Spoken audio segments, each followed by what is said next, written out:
খুঁজে পেলাম না রে, ওমা যে আমায় ব্যথা দিল না, যে আমায় ব্যথা দিল না।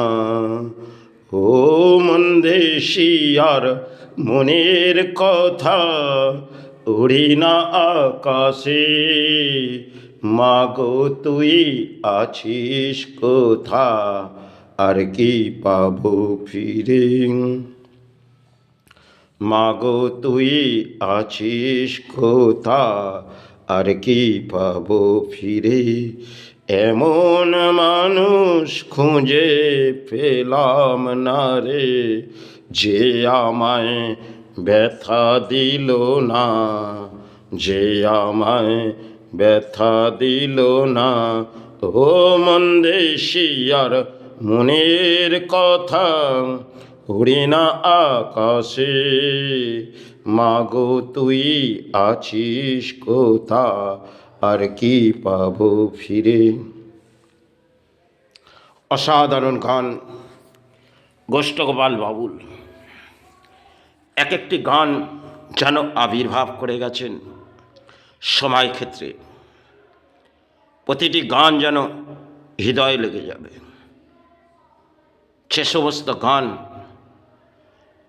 তিনি নেশার মাঝেই গেয়েছেন, তাই তিনি সমাজকে কিছু দিয়ে গেছিলেন, এক বাবুল হিসেবে কিছু ভুষিয়ে গেছিলেন।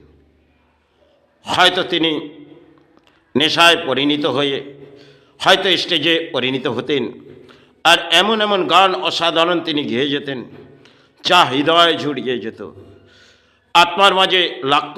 সে স্টেজে যখন গোষ্ঠগোপাল বাবুল তিনি যখন গান আবির্ভাব করে যেতেন, বড় হৃদয় জুড়িয়ে যেত। কারণ শেষ সময় ক্ষেত্রে গোষ্ঠগোপাল বাবুল তিনি এই বাংলার মাঝে এসেছিলেন এক বাবুল সঙ্গীত, তিনি শিল্পী হিসেবে এই বাংলাকে জাগিয়ে গেলেন। তিনি ভারতবর্ষের মাঝে ইন্দিরা গান্ধীর তার গানও তিনি আবির্ভাব করেছিলেন।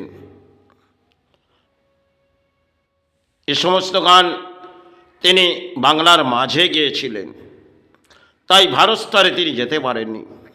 কারণ তিনি যে অপূর্ব গান গেয়ে যেতেন সেটা বাংলার মাঝে, আর সে বাংলার মাঝেই সময় ক্ষেত্রে তিনি বাবুল হিসেবে এসেছিলেন। এক একটি গান তিনি যা গেয়েছেন আজও হৃদয় জুড়িয়ে যাবে। কারণ আজ সে সমস্ত গান আমাদের রাজ্যে আজ গ্রহণযোগ্য নয়।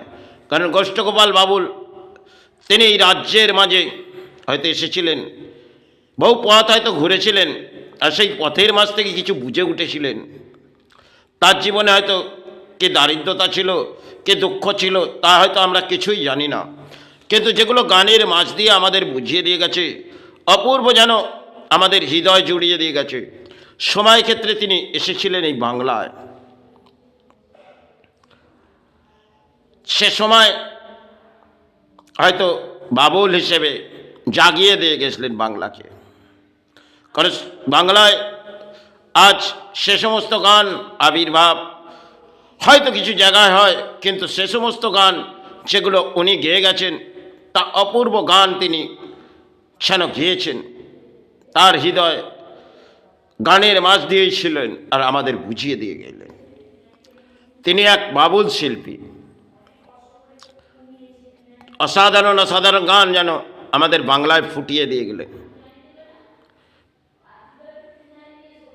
যে সমস্ত গান তিনি বাংলার মাঝে গেয়েছেন ভারত স্তরে তিনি যেতে পারেননি, তাই তিনি আজ হয়তো বাংলার মাঝ থেকে চলে গেছেন বহু সময়। তাই তিনি যেখানেই থাকুক এই বাংলাকে জাগিয়ে গেলেন। সমস্ত গান যেন ওনার বাংলার মাঝে সময় ক্ষেত্রে ভরে উঠেছিল।